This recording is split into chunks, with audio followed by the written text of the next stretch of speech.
Why do you believe what you believe? Because at some point in your life, you trusted the information that somebody was giving you.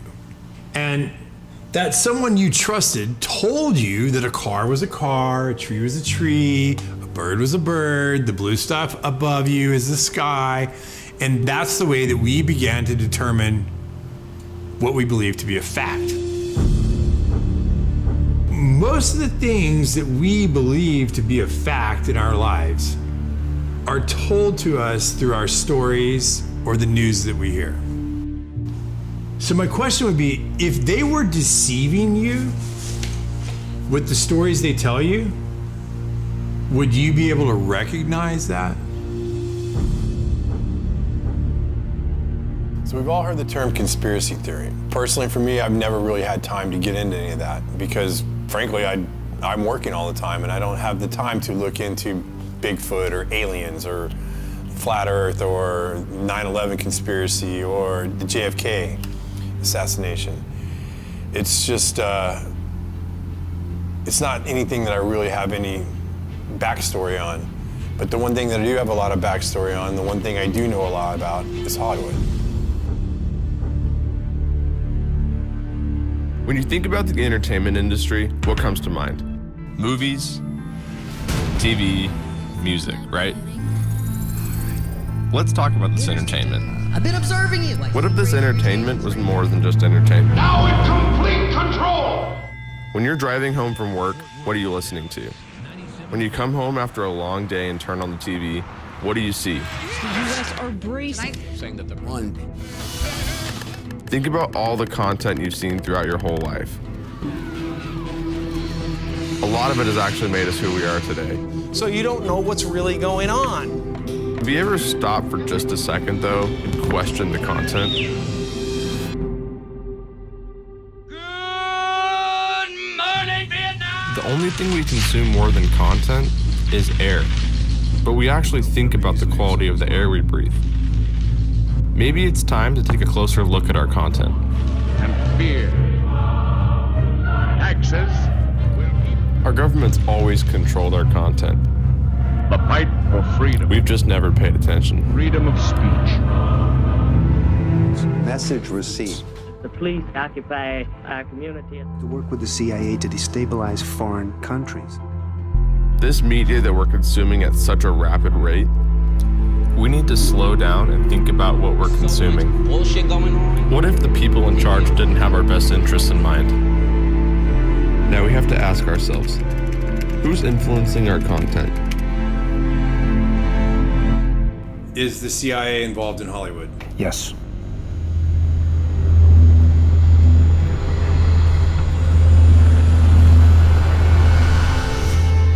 Guys, come ahead. I'm rolling. Go. That's good right there. It's picking up speed. Go, go, go. Go, go, go. Go, go, go.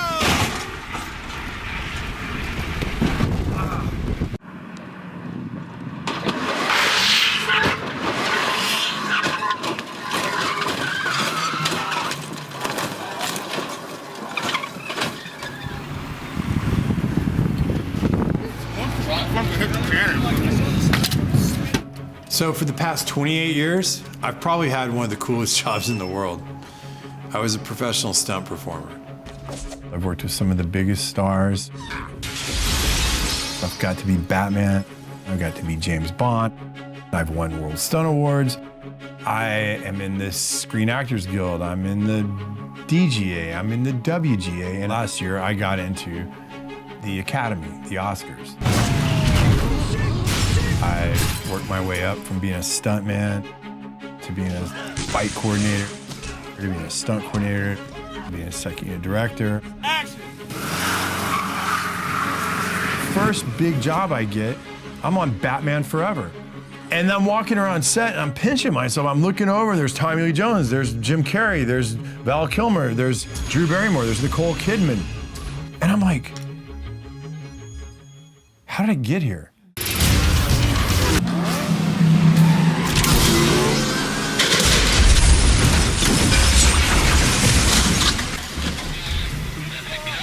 I didn't really say I'm gonna go be a stuntman. I wanted to go make movies. But being a stuntman was the easiest way for me to get into the business.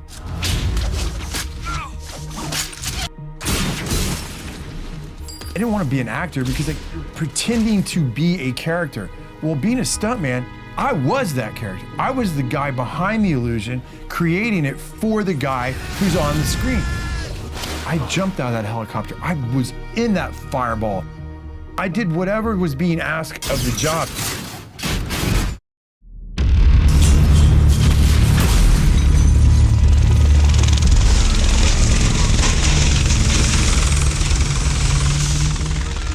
I've had an amazing career, and I've had an amazing life. 2, 1, action! All right, that's a cut. But in the system that exists today, as I get up the ladder, I realize it's not what people think it is. It's an illusion. It is a complete illusion. We're gonna put our pick and our turning shift, our In 2014, I was working on a television show up in Portland, and I had a catastrophic injury. I've done this stunt, probably variations of it 20 times over my career. It was nothing. It was a small fall down into a stairwell. I did the first take fine, the second take, I knew I could do it better. I went up and I fell over the rail and I landed on the pipe down below and I burst fractured my L2 vertebrae and I was paralyzed from the waist down. When you are injured, when you are catastrophically injured and it changes who you are, I knew from that day I would never be the athlete that I once was.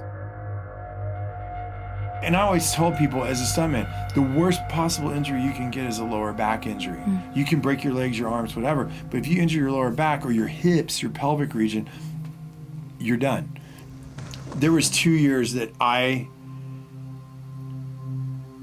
didn't think I would ever live without pain.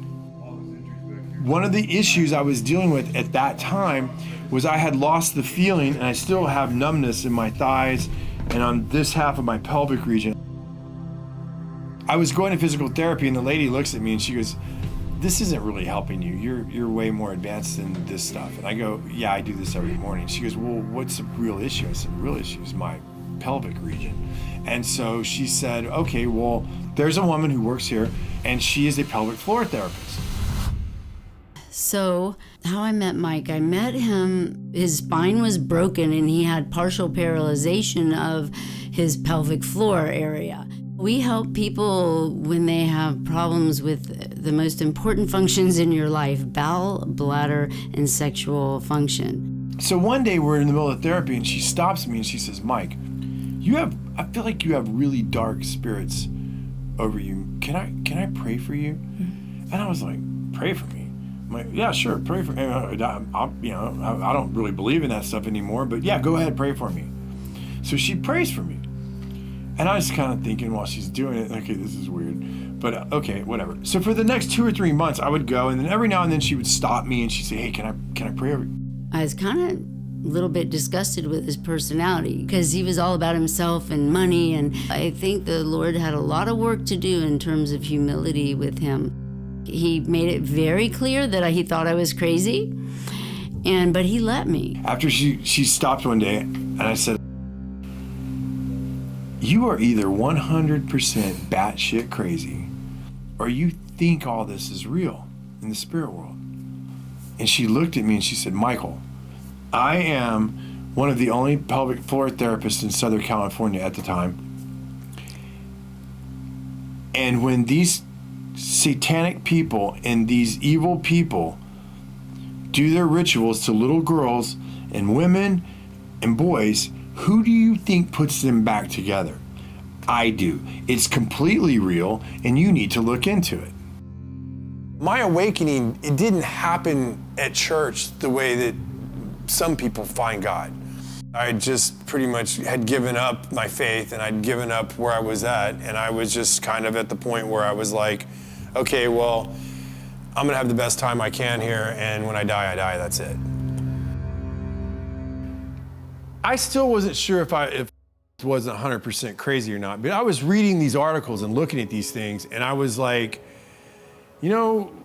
I've seen things at parties. I've seen artwork. I've seen statues. I've seen things in some people's houses that just seem to be mimicking occult stuff I'm reading about. So I was like, maybe there is something to this. I'm just gonna say this. I didn't find God because I went to church. I found God because I realized that the Luciferian and the other side, the occult world, was real, and that I had been fooled for all these years, and I then got really scared. I got really scared because this was the first time in my life that I was having to question my own reality. Physically, I was crushed. I wasn't going to be who I was. And spiritually, I mean, if I'm being honest, I didn't know anything about being a Christian. I mean, really. And then professionally, everything that I knew about my career, I was starting to look at in a different way. I was starting to question my career in Hollywood from a different perspective. So I got off of social media and I made an anonymous account. I started reading blogs, looking at articles. I started reading books. I started watching videos online. I just started searching for the truth, and I was finding accounts that were searching for the truth themselves. They weren't mainstream accounts. These were accounts online that I felt like were like me. They were just looking for what the truth was. I didn't believe I was getting the truth from CNN, MSNBC, Fox. I didn't believe any of them. I just wanted to read it, absorb it, and digest it, and trust what my gut told me I was reading. As I did my research, I began to understand there's a very small group of people that influence all the companies that we watch. So they used to call them the Big Six. But Disney just bought Fox, and Disney controls Marvel, and Disney owns Lucas Studios. So look at that giant audience right here. Say a small group of people control the narratives and the content that we all see on all the channels. It makes you feel like, oh, I have lots of choices, but you don't. Who's telling them what to put on those channels? Where does that lead? Tonight, the FBI is on the case, and they are warning big companies in America to protect their data after a big Hollywood studio got hit by hackers and several blockbuster movies ended up online. This is the first time the United States has accused a foreign government of a cyber attack against an American corporation. And this interested me because I worked over at Sony quite a bit during my career, and I actually had to get LifeLock during the Sony hack, so I was curious. I was like, what was this really about? Well, the narrative put out in the public was Seth Rogen and James Franco made a movie about North Korea. And so they were mad, and so they decided to hack Sony to teach them a lesson. That was a public narrative that went out, and that's what I was like, well, that makes sense. You know, I know Seth and I know James, and they're definitely pushed the envelope of comedy, and their sense of humor is definitely their own. And I thought to myself, okay, that makes sense. And now private emails are going public.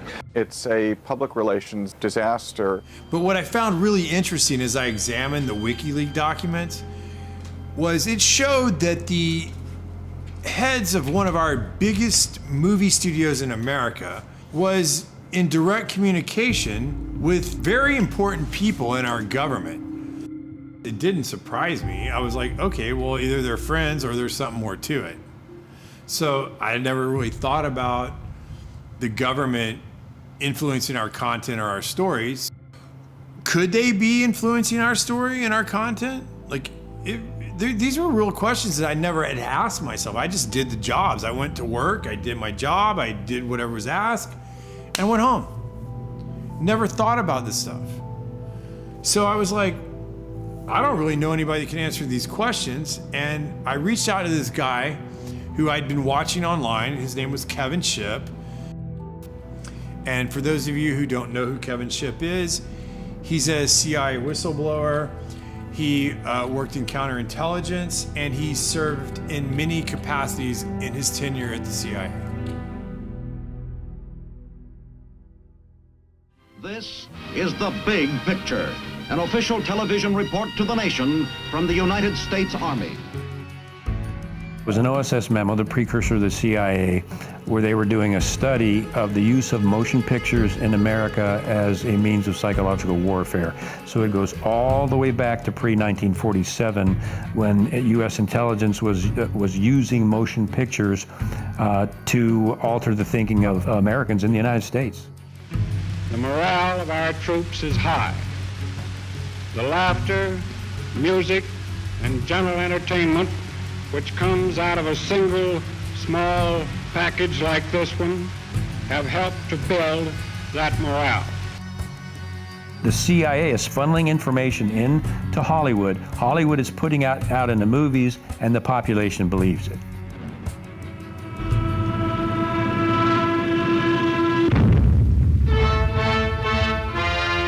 Taxes to bury the Axis.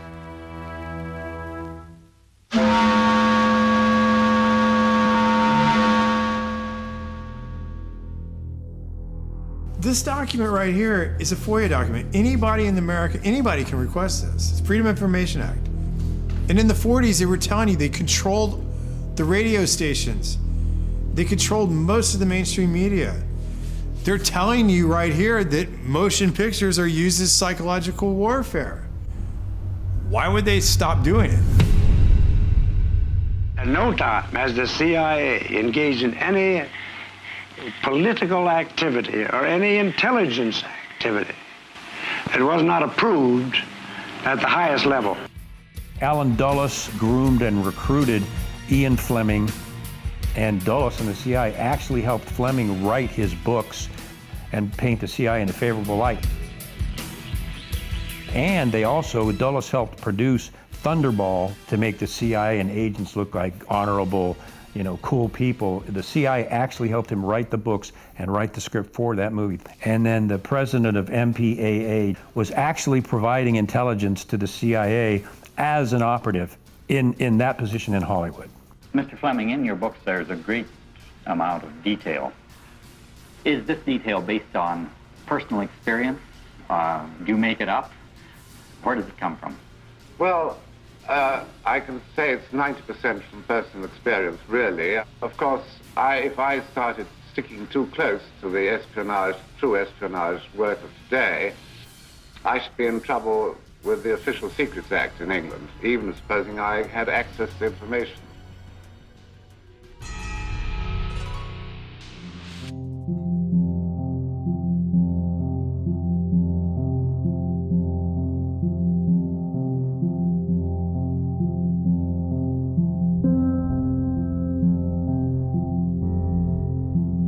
There's no question about the fact that Mockingbird is real. It started out paying journalists in major media, Pulitzer Prize-winning journalists, to print fake stories that the CIA wanted in the press and fake interviews.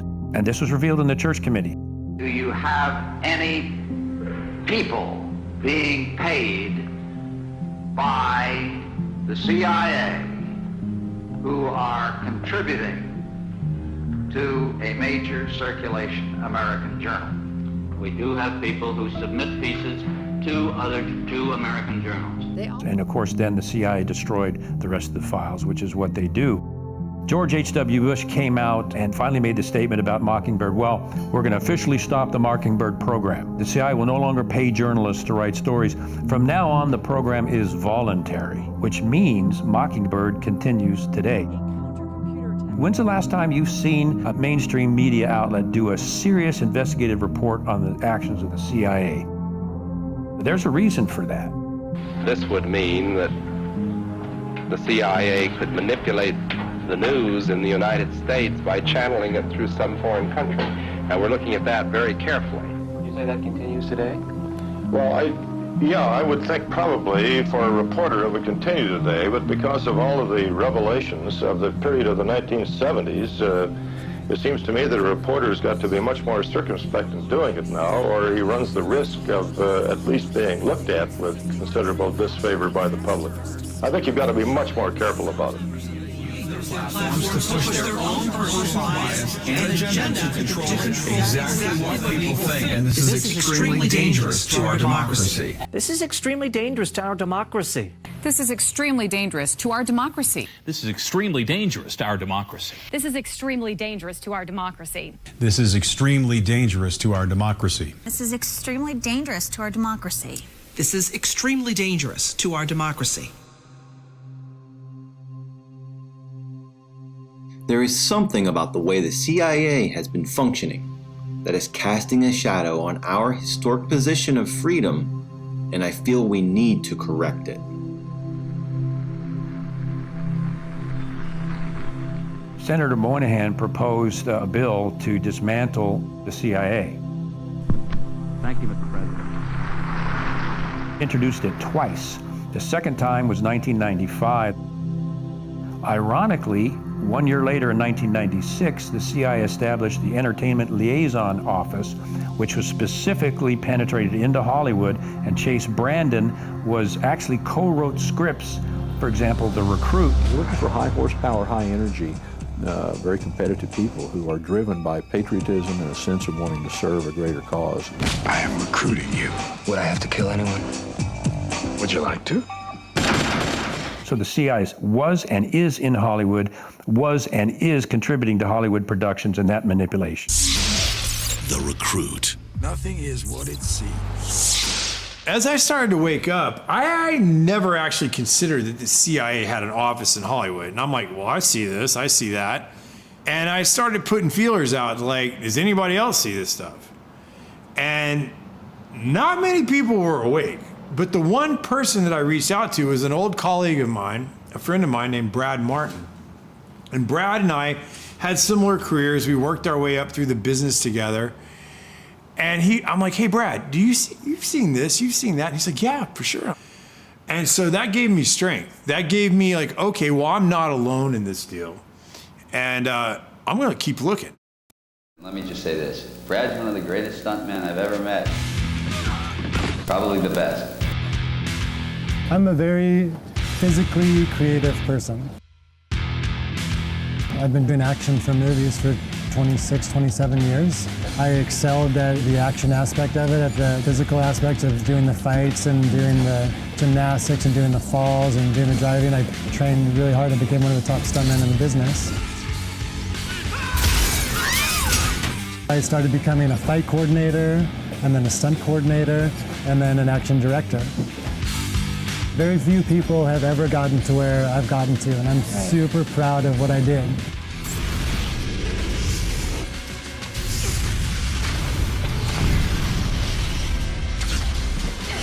I mean, I had a very idealistic view of the movie business, and I've been disillusioned a few times.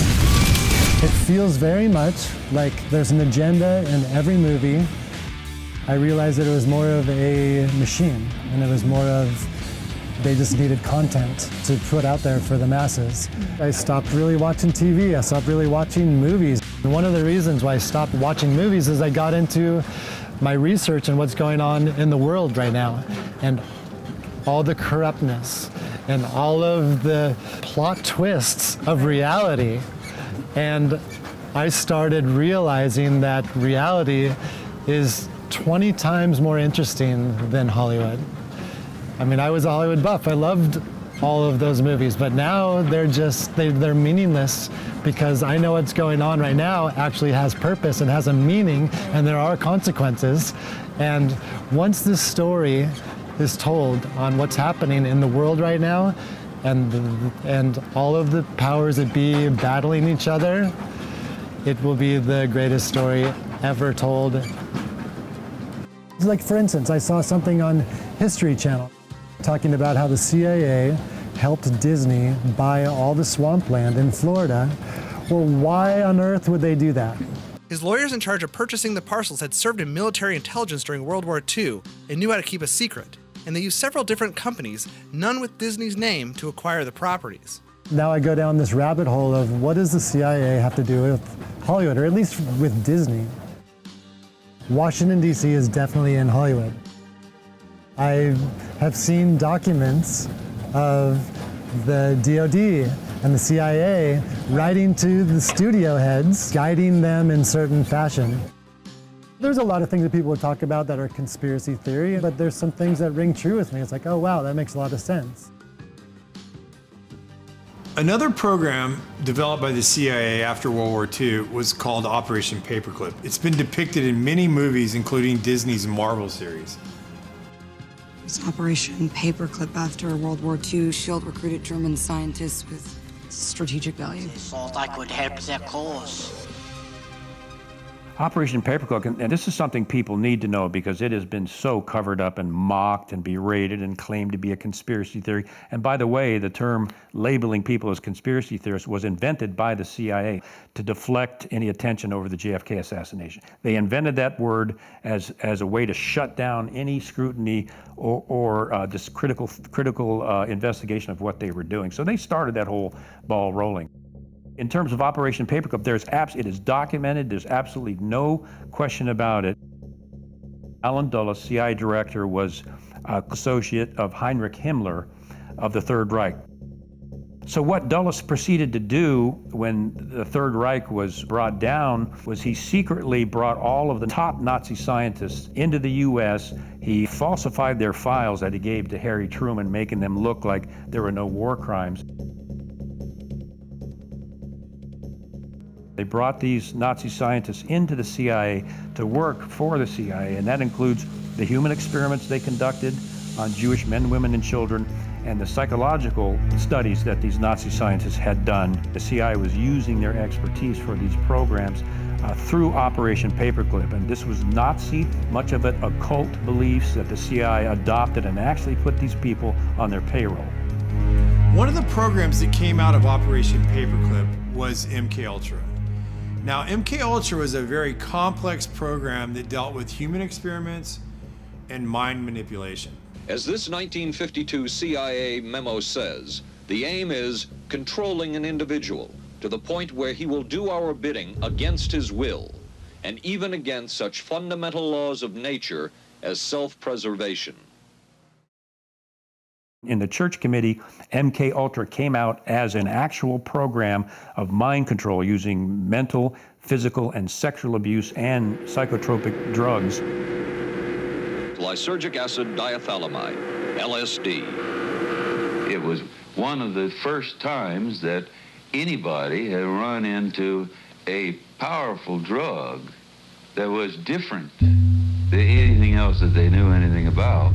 A decision was made at the highest levels of the CIA to do testing on unwitting Americans. At Ravenscraig, Dr. Cameron went further with drugs and electric shock treatments than any researchers in the MKUltra project dared. His aim was to wipe the mind clean. Then he would implant new messages by forcing the patient to listen to a hypnotic repetition as many as 250,000 times. This was called psychic driving. He would give the patient intensive electric treatment. He would attempt to implant new ideas in the mind of the patient. Now, to a layman, it would appear that Dr. Cameron was trying to take the slate and wipe it clean, the slate being the mind. In other words, brainwashing. Exactly, that's a very good comparison. Brainwashing. Yes, to that. No. Oh, good heavens. You're doing fine, just try to describe it. Oh, you don't know, you want to give yourself such a... How do you feel inside? Inside? I'm living inside. Nobody explained it to me. Nobody ever asked me if I was willing to do it or anything. They put me on sleep treatment. And they kept you asleep for 23 days. And while I was asleep, they were shocking the heck out of me with electric shocks and playing tapes. Why are you letting blame responsibility? Why are you letting responsibility? It was really, like a concentration camp. What a torpedo that is. You mind if I look this way? You look that way. There's nothing for you to watch here, but you're going to talk to me as we go along. They couldn't go any further because CIA Director Richard Helms destroyed all the CIA's MK-Ultra documents, and they had to rely on coached witnesses. So they were never able to dig even deeper. What they got was bad enough. It was never terminated. There's no evidence that it was ever terminated. No documents, no nothing, and not even an admission by the CIA that it's been terminated. How do you feel? I'm feeling better, thank you. Feeling better? Are you sleeping well? Yes, I'm sleeping better now. We could disable a whole city by putting a very small amount on a water supply. After all of these years of us, those of us who are involved in looking for this secret drug, this was the only thing that began to look for the first time like it might be something like that. So MK-Ultra was one of the hardest programs for me to wrap my head around because it's a lot of subset programs. And I was really surprised that Brad Martin knew about MK-Ultra. People think that research people are crazy for talking about MK-Ultra, mind control. Even if they acknowledge that that existed, they go, oh, well, that ended in the 70s.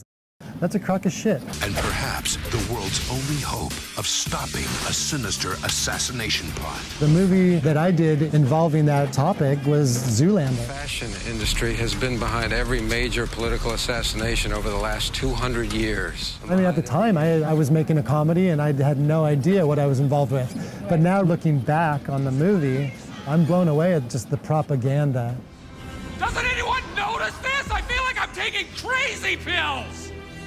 In a movie like Zoolander, when they're showing you that they're controlling Derek Zoolander's mind through mind control, you realize that they're trying to desensitize you and to make you think that what you're watching is fiction because it's in a comedy.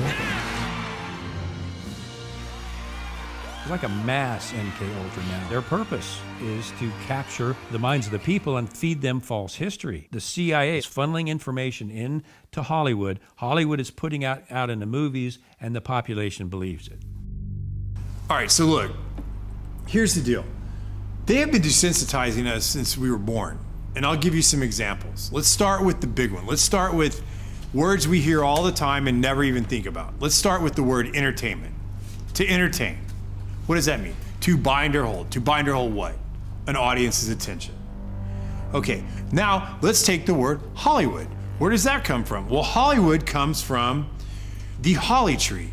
And the ancient Druids, back in the day, used to take the holly tree, make wands to weave spells, cast spells, or channel spells. And when they needed help, they would consult the Magi's or the mediums of the day to help channel their spells to the population. We'll cut to today. What do we have in our houses? We have these black boxes. What are they called? TVs. But if you stop and you say the word television,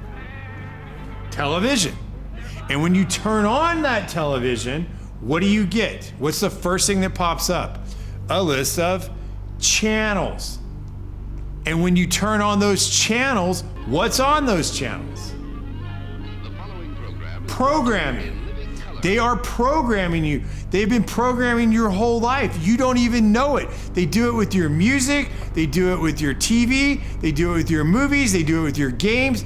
They have been programming us and programming you since you were little, and you don't even know it because you don't even question it.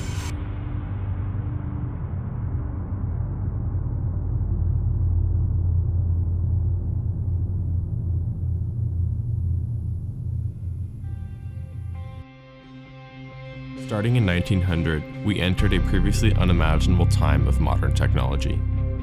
Advances that allowed the rulers of this world to construct and direct our stories in ways we previously never imagined. As a result, new techniques to control the population were realized. These are the people from the companies that we have trusted to deliver us our news and tell our stories. This has always been about controlling what we as the population think and hear. They help create our culture and influence our society. We as citizens only trust them because as a society, we think that the gatekeepers have our best interest in mind. The dangerous, edges here are that he's trying to undermine the media, trying to make up his own facts, and it could be that while unemployment and the economy worsens, he could have undermined the messaging so much that he can actually control exactly what people think, and that is our job. That is our job. That is our job. Our job. As I was researching, I've found that most of the early communication companies were developed for shipping or aviation. And a lot of the men that started these companies were commissioned by the military during World War I and World War II. Many of these men worked for the Army and Navy intelligence services along with the OSS, which we know became the CIA. There were many examples of these men becoming the heads or founders of some of the biggest motion picture and media companies before and after their government or military service. I wanted to know how many of the media companies in today's world connected back to Washington. So I started looking. It was like a family tree. The connections between our government personnel and the media corporations was unbelievable. Google, Amazon, Netflix, Twitter, CNN, ABC. So what would happen if all these companies had the same political ideology or agenda? We as this population like to hear people confirm our confirmation biases. We like to hear people tell us that we're right. We don't like to be wrong. And we believe that the people on the media and the people that we're listening to have our best interests in mind. The problem is what if they don't? So if you stop and think about it, they can place any agenda on the population that they choose. I think that Hollywood is teaching bad morals to the youth of this country, as well as adults. Desensitizing of violence to the masses. You can't deny that. My kids have seen so many people get killed in very violent ways. 3 times as much gun violence now. And the sex that's in PG-13 movies. Why? Every Disney movie, there's a major character, usually a parent, that gets killed. Trauma to the child. Why? It's so horrible. What a bad story. Why do you need to start a story with a parent dying? Always. It's so sad.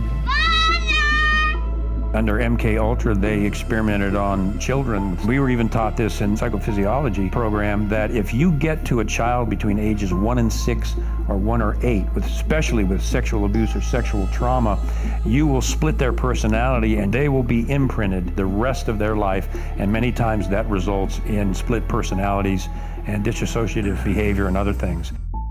These occult topics are being introduced to our kids and most parents aren't even aware of it.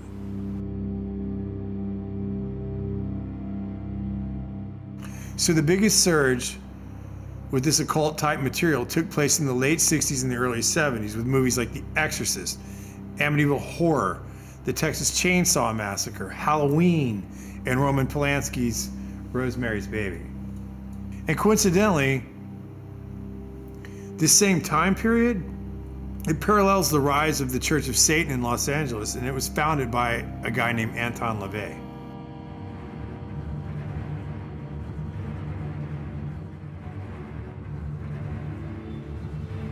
So it is done. When I was a police officer, we had cases of satanic cults right in Arlington, Virginia. Those have been around for decades. They're in the high schools, they're in the colleges, they're in the government, and they're in Hollywood. I got to meet people like Sammy Davis and that kind of shit. Sammy told me he worshiped the devil. Sammy was like, Satan is as powerful as God. And I was like, what the fuck are you talking about? He says, why do you think there's so much anger in the world and killing and murder and Satan? And he saw my reaction to it, and he kind of lightened up on it. And he was like, the Dantana is dark, and it's the candles on the table, and Sammy's face over the candle. Satan is as powerful as God.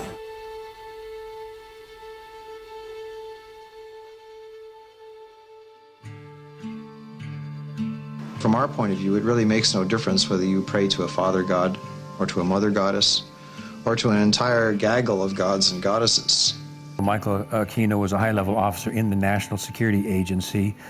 He was and is, you'll see him today, a practicing Satanist. He created the Satanic Temple of Set, which he still runs. He was a high-level NSA officer. He's a member of the association I used to be in, the Association of Former Intelligence Officers, AFIO. He's a member of that. He's plugged in big time to the intelligence community, and he wrote a paper called Mind War. And Mind War was about psychological operations against populations, including the domestic population, using Satanist techniques and tools. Aquino was first involved in MK-Ultra operations during the Vietnam War as part of the Phoenix program. No, first I've been involved in intelligence and psychological operations for about 40 years in all levels of it and across the intelligence community. You are a lieutenant colonel in the United States Army. Correct. Now, and how does the Army feel about you being head of the Temple of Set? The Army has known about my religion for the entire span of my Army career, which began in 1968. The Army has paid very little attention to it, the same as it would to anybody who was, say, a follower of Hinduism or of Buddhism or any other slightly unusual religion today. He was occupied a position at the Presidio, which was a training facility for the U.S. government, and it was uncovered that he was running a pedophile ring. I think 50 kids came out and fingered him as the guy that had done sexual acts on them as children. It went to trial. He walked from the trial successfully because he had a good attorney, despite the fact that there were multiple witnesses that said Aquino, through satanic rituals, had abused them as children. There's no question that he's a practicing Satanist. Just watch any one of his interviews. On this altar is one of a number of daggers, which we may use in our rituals. This one happened to belong to the commanding general of the most elite unit of Germany's infamous SS, which was concerned with black magic and occultism research in general. Anything that it could find that had to do with the origins of the human race, destiny of humanity. The perverted view of the occult held by Heinrich Himmler was of an evil magic that could help create a new master race. Wewelsburg Castle is where he performed his ceremonies. I have been to the Wewelsburg, which still preserves Heinrich Himmler's ritual chambers to this day, and have conducted a black magical ritual in the so-called Hall of the Dead beneath the Wewelsburg. This particular dagger is inscribed to our comrade in the Leibstandarte Theodor Wisch, Brigadeführer, a major general in the Waffen-SS. And on its blade, it bears the inscription, Mein Ehre heißt Treu, or my honor shall be known by my faithfulness. Aquino's thesis stated that enemy populations could be subdued by inflicting a state of psychological terror and feelings of imminent destruction.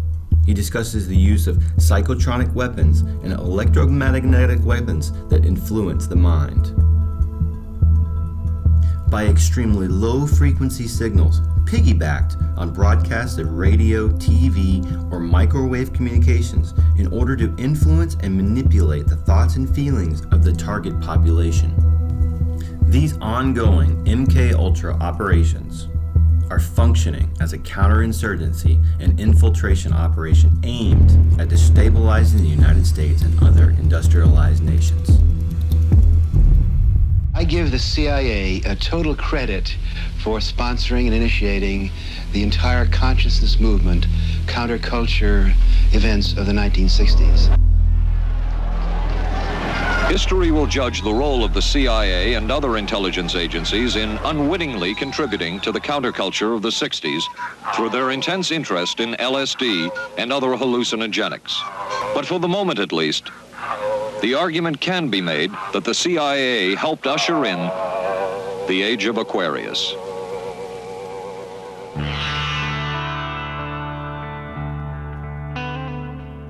Laurel Canyon was the epitome of the summer of love. I mean, we saw the possibility of a way we could live. It's odd because in Laurel Canyon, so many of the soon-to-be stars there, their parents were in either the military-industrial complex or intelligence or the Pentagon.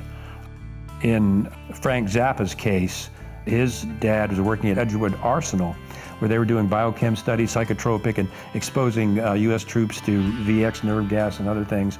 The family kept gas masks in their house. He grew up with that in case there was an accident. And Edgewood Arsenal was doing this very similar, related MK Ultra projects on U.S. troops.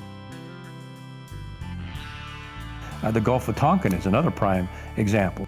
The commander of the Gulf Fleet in the Gulf of Tonkin, his son was Jim Morrison. They claimed the USS Maddox was attacked by Vietnamese vessels.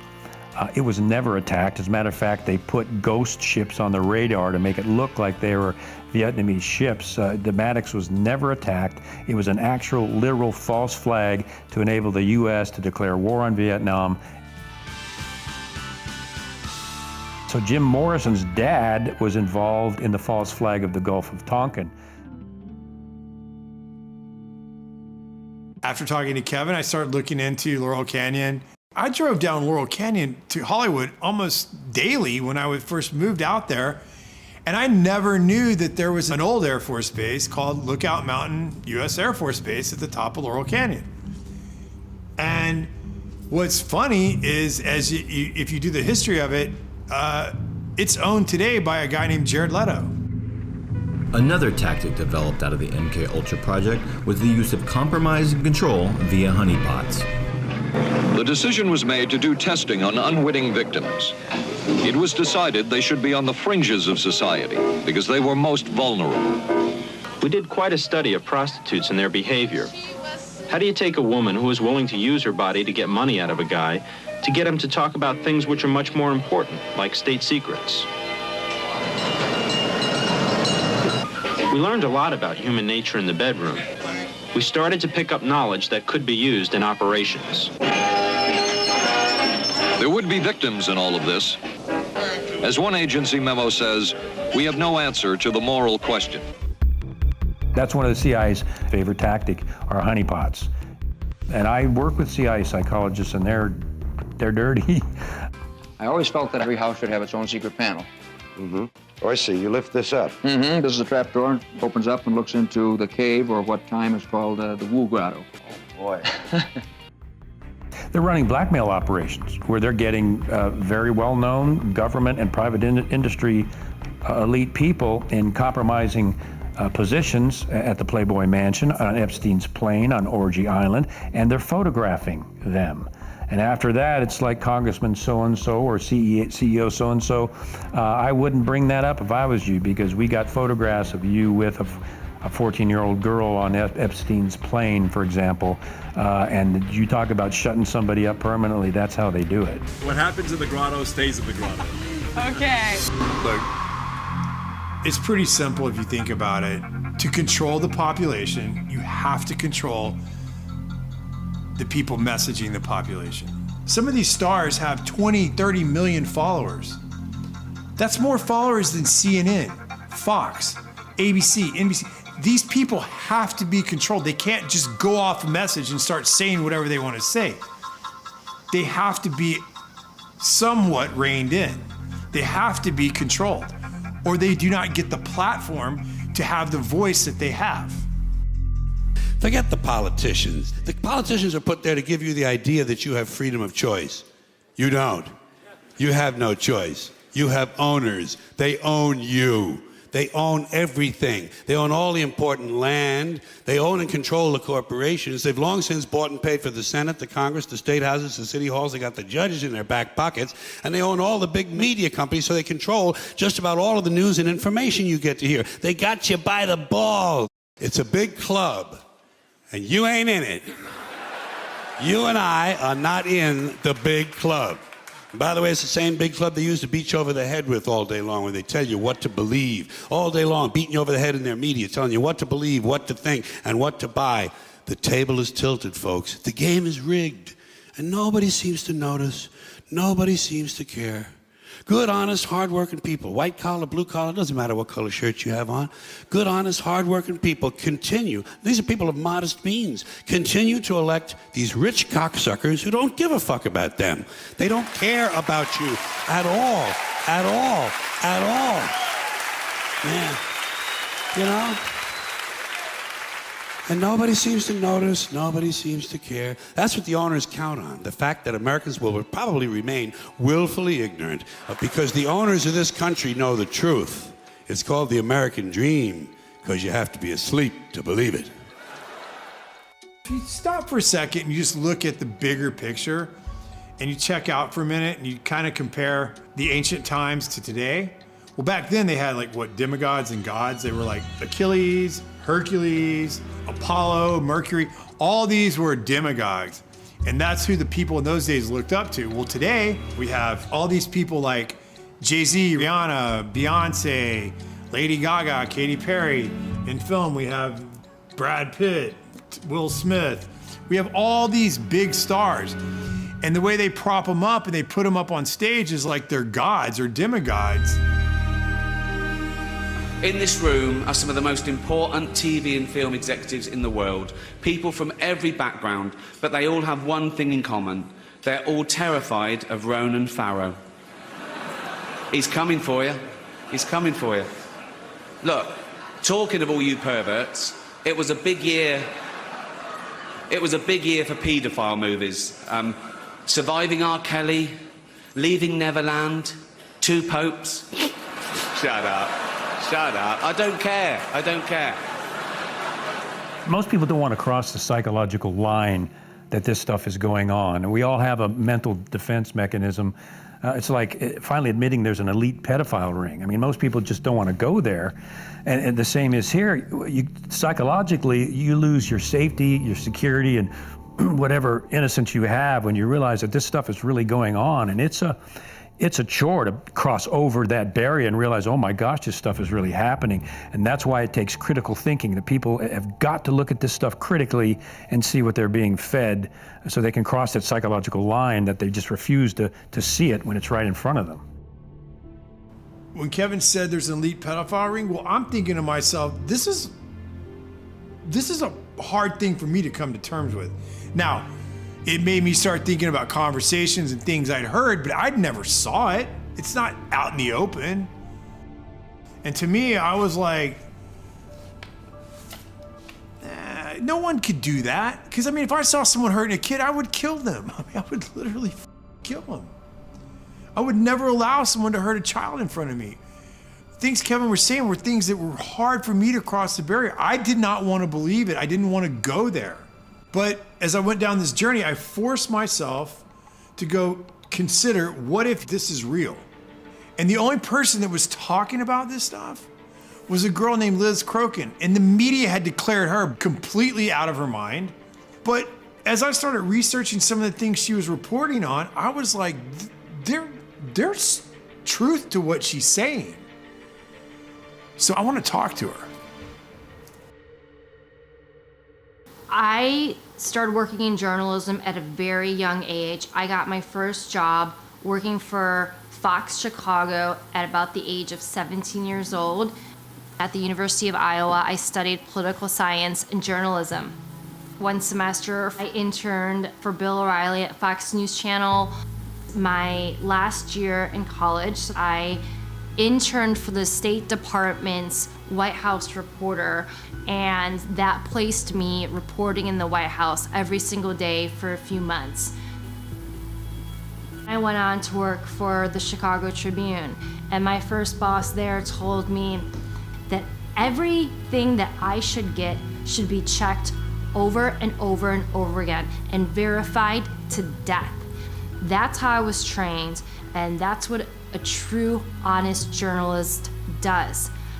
I started covering local politics and local hard news, and then eventually I got my own column for 7 years where I interviewed tons of celebrities and politicians and musicians, and worked at Us Weekly, and then at one point I worked at In Touch Weekly magazine. But then in 2015, I felt the need to get back into covering hard news, and in early 2016 I started working for Town Hall, and then eventually I started working for the New York Observer and broke a lot of election-related stories. I worked in media for over 2 decades, and I never had any issues. I was very well respected. I basically was embraced by the mainstream media until I started reporting on Pizzagate.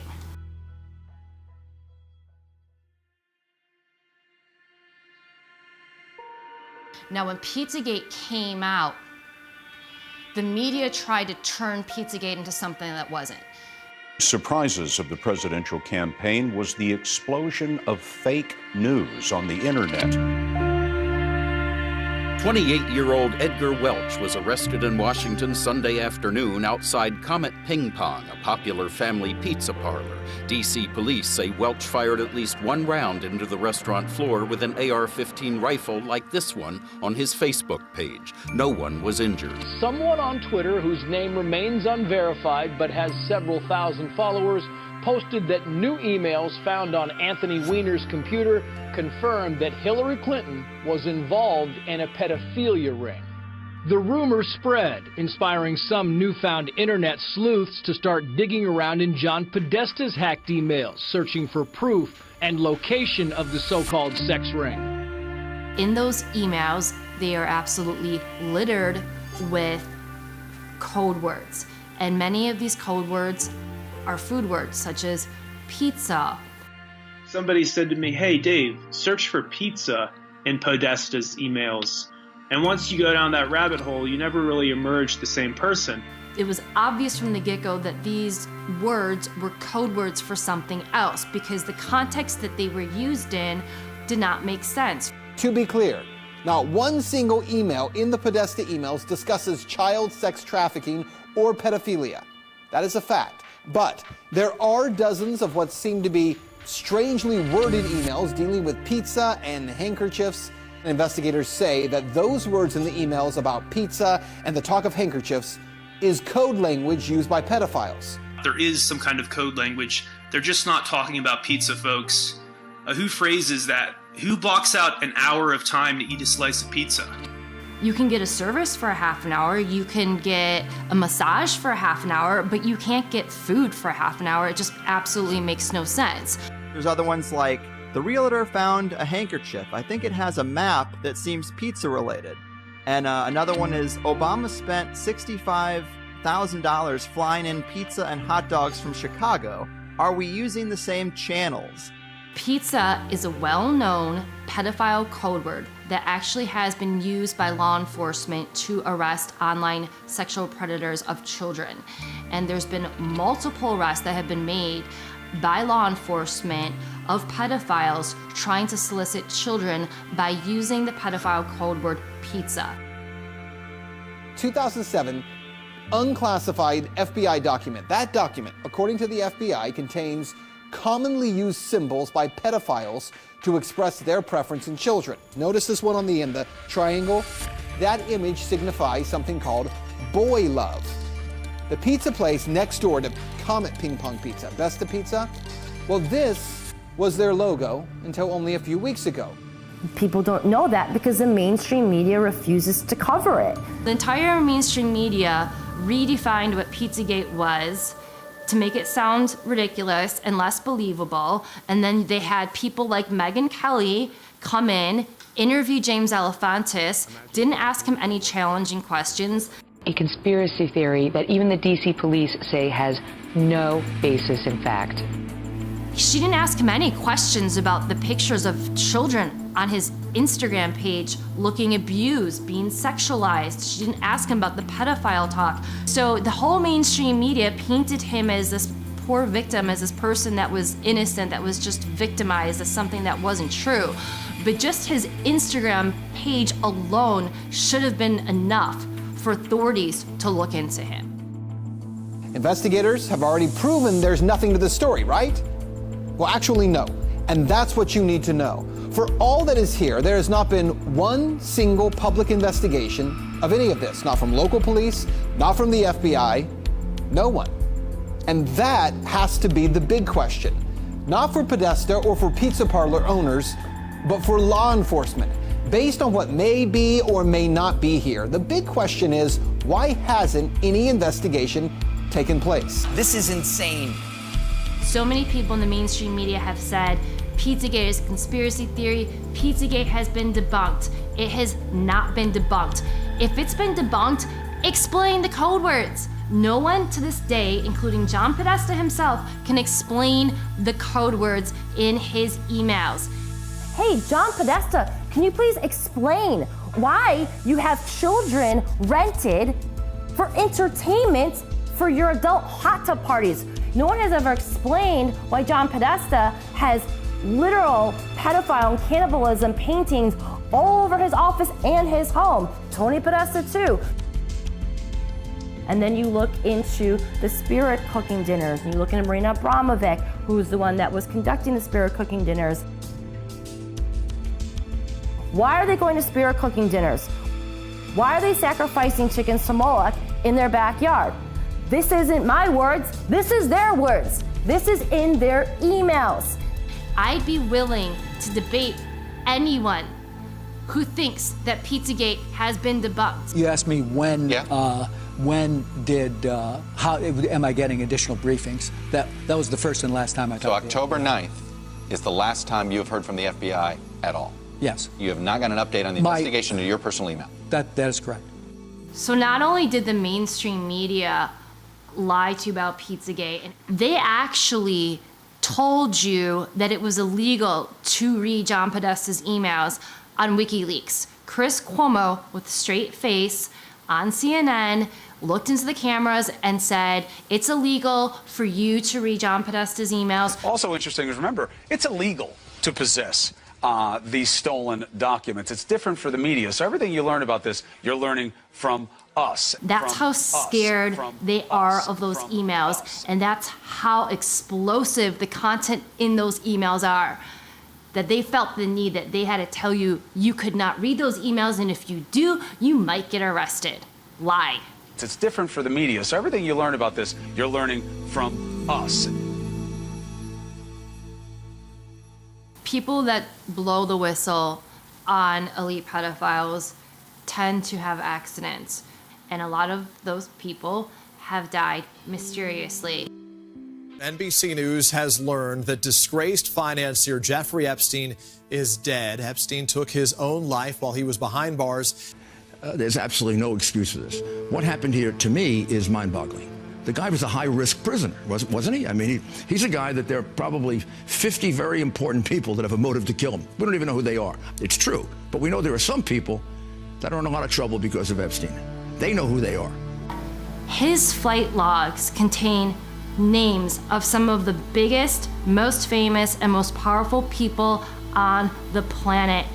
Members of the royal family, Prince Andrew, models like Naomi Campbell, famous actors like Kevin Spacey, Bill Clinton on those flight logs over 25 times. Hillary Clinton, she's also been to the islands. So the bigger question is, how many people that went on his private jet, that went to his private island, that went to his massive ranch in New Mexico, were also involved in the rape, torture, and trafficking of children? It hides in plain sight. Epstein was hiding in plain sight. We all knew about him. We all knew what he was doing. But we had no one that was, legal aspect that would go after him. They were afraid of him. For whatever reason, they were afraid of him. And the amazing thing about Cindy McCain is that her husband was a senator. She was on a board with the governor of Texas. She knew about Jeffrey Epstein. She did nothing. And her organization, the role of her organization is supposed to be to stop people like Jeffrey Epstein. They all knew. They did nothing about it. When Ricky Gervais said at the Golden Globes, you're all friends with Jeffrey Epstein, he wasn't lying. So in the end, he obviously didn't kill himself, just like Jeffrey Epstein. Shut up. I know he's your friend, but I don't care. You like to make your own way here in your own plane, didn't you? Right, but... And how many of those elites have been to his islands? Not only is the mainstream media complicit, I would argue that there are accessories in the crimes against children. She told me everything. She had pictures, she had everything. She was in hiding for 12 years. We convinced her to come out. We convinced her to talk to us. It was unbelievable what we had. Clinton, we had everything. I tried for 3 years to get it on to no avail, and now it's all coming out, and it's like these new revelations, and I freaking had all of it.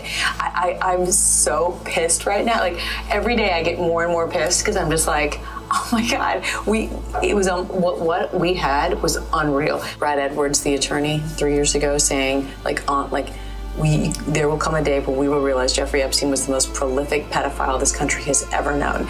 And I had it all 3 years ago.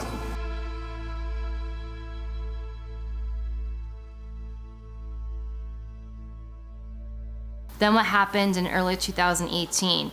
Keith Raniere, who ran the NXIVM child sex trafficking cult, was arrested. Who else was arrested? Allison Mack. She's a famous celebrity who was on Smallville. She was also arrested for being a member of this cult that was involved in trafficking children.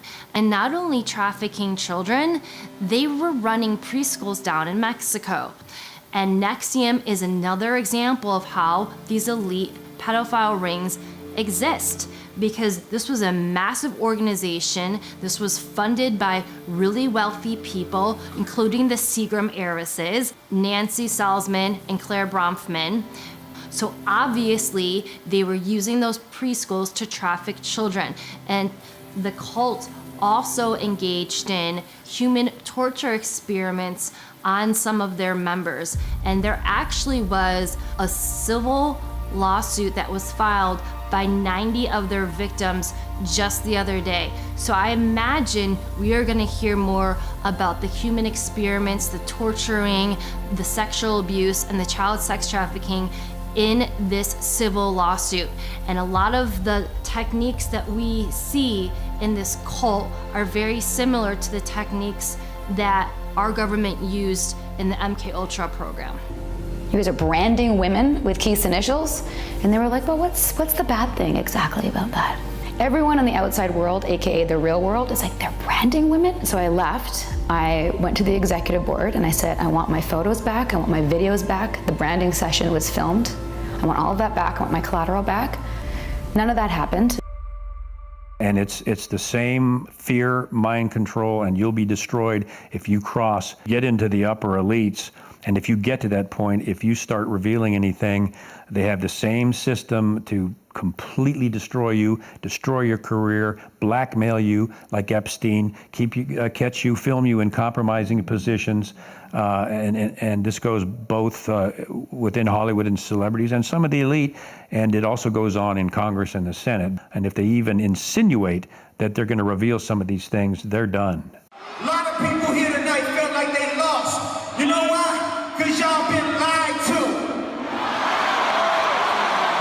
Google lied to you. Google. Facebook lied to you. Radio lied to you. The powerful people that be, whether it's the music industry or the movie industry, you are only allowed a certain level of success if you are willing to join their club, if you're willing to be part of their secret society, or if you're compromised. They will not let someone obtain a lot of fame and power if they can't control you. A classic example, at least for me, is Katy Perry. Katy Perry was a gospel singer, very talented, but she was going nowhere. And she got up to Hollywood and basically they said, you want to be a success? You play by our rules. You step into the occult and you start putting that in your videos. And now she's doing videos with her in hell with satanic themes, and she's what? Highly successful. You see that over with Lady Gaga, who came out and actually said she was so tired of being handled and manipulated, she had to take a break. That this is this young, outrageous girl, wears strange clothes. She's into extremes. She's experimental. She have 43 million people on the Twitter following her, whatever she do, little monsters. And she came really very humble to my house and asked me if I can teach her. We made this workshop in the woods, and she was such a good student. She never cheated. She really went much farther than I asked her for. She is a limitless human being. As myself, a self-proclaimed pop performance artist, want to go home and slit my wrists, and I am nothing. I have achieved no sense of art. She is so boundless. Čuli za performance zbog Lady Gaga, odjednom su počeli da se interesuju za moj rad, tako da je prešla sam iz te, mislim, normalne kulture u mas kulturu, što je... Marina Abramovic, of course, is in the Podesta emails, and she's the one that conducts the spirit cooking dinners. She said that Marina did an exercise with her where she stripped her completely naked and left her in the middle of the woods to fend for herself and find her way back. Those are the kinds of things that people who are behind the MK Ultra programs do to children that they're mind controlling. We know Marina Abramovic is a Satanist. You Google Marina Abramovic's name in spirit cooking and you will find hundreds of pictures of Marina Abramovic's events where they will have, for example, a cake that looks like a human being and they'll depict human cannibalism. And they claim they're not engaging in cannibalism. And you will find A-list actors and famous politicians and other very famous and successful, powerful business people at her events. They literally have food that look like human beings on dinner tables. He's Italian and Greek, I mean, you know. And a very good cook. And a very good cook. And I'm sure there's something very nefarious about that risotto recipe. So... After I started researching the cult, I learned that Satanists believe that they have to reveal who they are in some way, shape, or form. So that is why we see a lot of these occult members in Hollywood constantly flaunting symbolism. We see the pyramid, the Illuminati pyramid a lot. We see the evil one eye constantly. It's always on the cover of magazines. We see these are supposed to be the 666 devil symbols. We constantly see those symbols. We also see pedophile symbols, the swirl or the triangle within a triangle. I guarantee this wasn't his first. And we also see a lot of these members of the cult go on their social media and they talk about raping children. They talk about worshiping Satan. And people write it off as a joke, but they're not joking. I don't care if you're a major comedian. You can't tell me that's funny because there is no joke about raping children that's funny. You don't know what that is. I have no idea. You don't know. Jimmy Fallon doesn't know. David Letterman doesn't know. We don't know. All the comics and show business don't know what this is. Takes guts to put out a film that does this because no one's done it up until now. But when that's done and people see these facts and they say, my gosh, I didn't know that. I didn't know that about the Gulf of Tonkin. I didn't know that about the Vietnam War. My gosh. And they go in and they check it out and it's all true. And now they're seeing the dots. And a good film will teach them how to practice critical thinking, to analyze what you're watching. If we can get people to analyze what they're watching, we've crossed a huge hurdle. Because once they start analyzing it, they're going to see the dots, and typically the dots will connect themselves. Liz Crokin put herself so far out in front that she was mocked. She was laughed at. She was called crazy.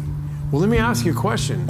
For all those people that did that to Liz, does she seem so crazy now? When you put all of those facts together and you use critical thinking, you realize this stuff is real. There's not one smoking gun. There's many small smoking guns that you have to piece together, and you have to use critical thinking to understand this stuff is real. So again, the bigger question is, now that Jeffrey Epstein's been exposed and he's allegedly dead, how many of his friends that were frequent visitors on his sex trafficking island were also involved in the rape, torture, and trafficking of children? And that's what Pizzagate is.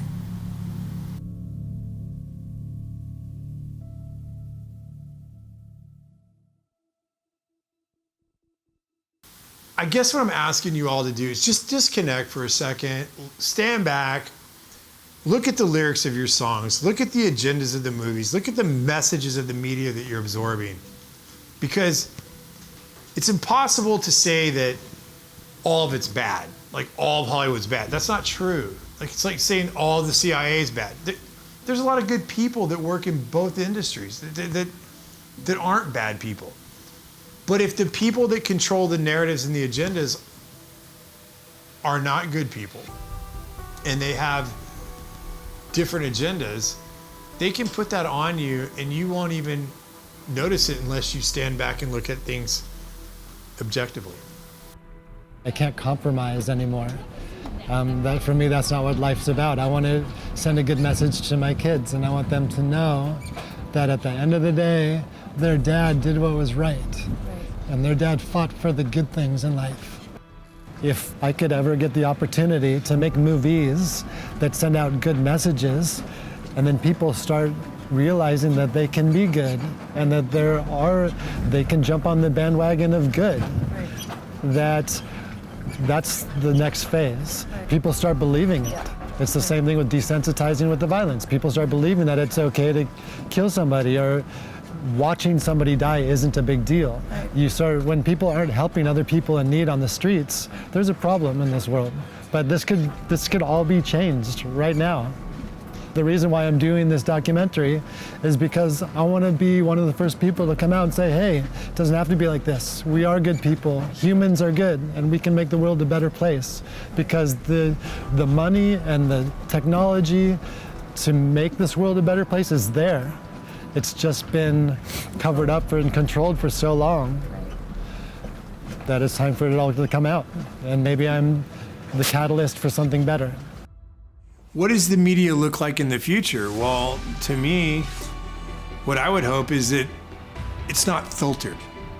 I would love to build a platform or build some sort of system where artists could connect directly to their audience.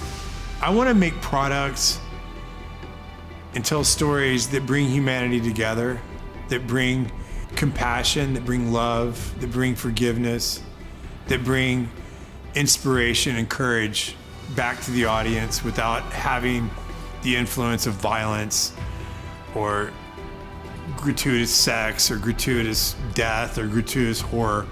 Because those are things and images that get stored in our psyche and our soul, and I don't think that's the way that this earth was intended to be.